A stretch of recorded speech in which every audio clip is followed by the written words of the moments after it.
Thank you for my watching video. જય માતાજી, જય શ્રી કૃષ્ણ. આજે હું સાળંગપુર જાઉં છું. તો જો આ નવો રોડ બની ગયો છે, ધોલેરા અમદાવાદ ધોલેરા નવો રોડ બની ગયો છે. તો અમે હાઈવે એક્સપ્રેસ હાઈવે બન્યો છે, તો નવા રોડે જઈએ છીએ અને જલ્દી પહોંચી જાય 1.5 કલાકમાં. એટલે આ નવો રોડ પકડ્યો છે અને આ બની ગયો છે, તૈયાર થઈ ગયો છે અને જઈએ છીએ સાળંગપુર. ના હું બોલ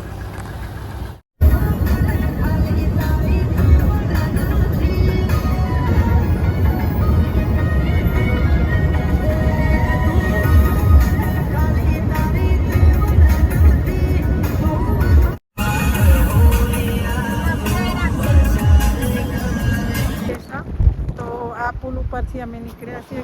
સરસ એક રસ્તો છે અને કેવો સરસ એવો નજારો લાગે છે. એક્સપ્રેસ હાઈવે બહુ સરસ લોકેશન લાગે છે અને સરસ એવું ઠંડુ વાતાવરણ લાગે છે. આજુબાજુ ખેતરા એકદમ બહુ મસ્ત લાગે છે અને 1.5 કલાકમાં ત્યાં પહોંચી જવાય. તો આવો સરસ એવો રસ્તો પણ છે એક્સપ્રેસ હાઈવે, તમે જોઈ શકો. આ ખંભાત તો અખાત છે. લક્ષ્મી દુકાનો બધી બને છે, એટલે મોટો સ્ટોલ. હજુ કામ બધું ચાલી રહ્યું છે. અહીંયા સામે જોડે પેટ્રોલ પંપ છે અને આ હાઈવે પર એક ગેલેક્સ બની રહી છે. બીજું કોઈ આજુબાજુ કોઈ દુકાન કે શોપ છે નહીં, એટલે બધા હજુ ટાઈમ લાગશે. થોડું ઘણું ચાલુ છે બધું કામ.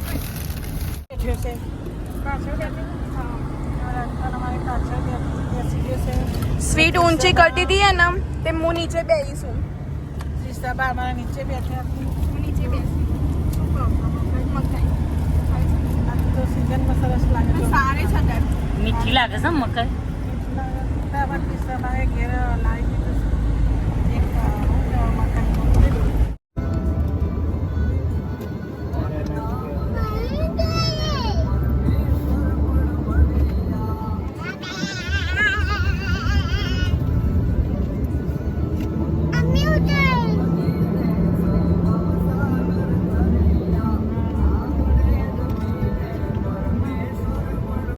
પહોંચવાની તૈયારી છે. આવી ગયા ને આપણે? હા, સામે મંદિર દેખાય છે.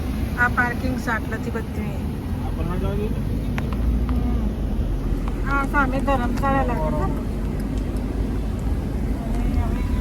મંદિર હનુમાનજીનું આવી ગયું છે. તો હવે જઈએ.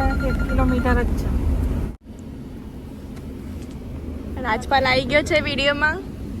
બોલો મમ્મી શું? આજે રવિવારની રજા છે તો ભીડ એટલી બધી છે. તમે ટ્રાફિક કેટલા સુધી છે?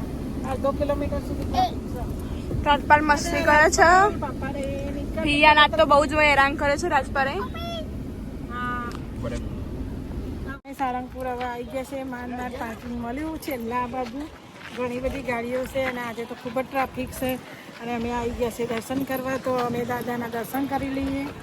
ચલો જઈએ દર્શન કરવા.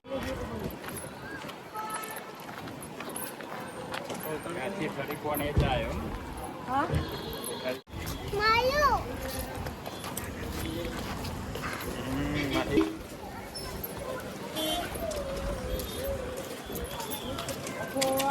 ભક્તોની સારી હવે એવી ભીડ છે. આજે તો ભરપૂર ભક્તો આવ્યા છે દર્શન કરવા અને કષ્ટભંજન દુઃખ દૂર કરે એટલા માટે બધા ભક્તો આવ્યા છે. મંદિરે પહોંચી ગયા છે. વાગ્યા છે 5:30 અને ભક્તોની બહુ ભરપૂર ભીડ છે. તમે જો આ ગાર્ડનમાં પણ બેસ્યા છો. સરસ ભીડ છે અને સરસ એવું મંદિર છે. એ ફુવાનો ચમચો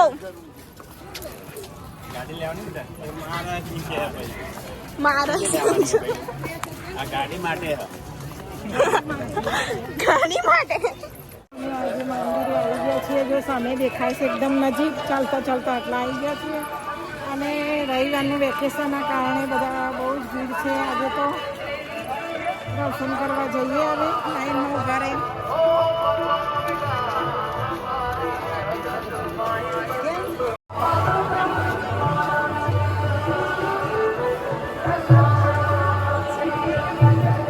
પહોંચી ગયા છે દર્શન કરવા માટે. ભીડ કેટલી બધી છે. ભીડ વધારે છે. રવિવાર પણ છે ને, એના કારણે ભીડ વધારે છે. આજે ભક્તોનો ભરપૂર મેળો છે.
નજીકથી દર્શન કરાય એટલે બહુ સરસ લાવો મળ્યો આજે દર્શનનું.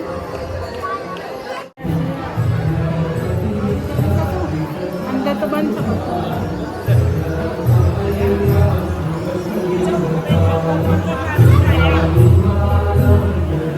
બંધ છે.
મંદિર છે મૂર્તિ પ્રતિમા છે એમનું, જો ત્યાં અમે દર્શન કરવા જઈએ છીએ.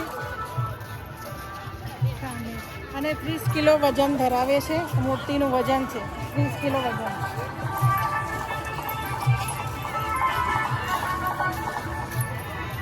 બહુ ભીડ છે નહીં, બહુ ભારે ભીડ છે, વધારે. અને સરસ એવા દર્શન પણ થઈ ગયા અમારા. સરસ એવા દર્શન થઈ ગયા આજે. અને એકદમ બધું દુઃખ પણ દૂર થઈ જાય આપણા. કોઈ બી ભક્તો પણ અહીં આવી શકે, પોતાનું દુઃખ દૂર થાય, બીમારી દૂર થઈ જાય. અને આપણા દરેક કષ્ટો જે હોય પડતા હોય એ પણ કષ્ટો પણ દૂર થઈ જાય. એટલે શનિવારે કે રવિવારે જ્યારે ટાઈમ મળે ત્યારે એ દર્શન કરવા આવવું જોઈએ. અને ભગવાન આપણા જે હનુમાન દાદા છે એ કષ્ટો દૂર કરે. અમે હવે નીકળીએ છીએ અને રાજપાને ગાડી લેવાની જોઈએ. અને અહીંયા હનુમાન દાદાના દર્શન કરી લો. King of Sarangpur. King of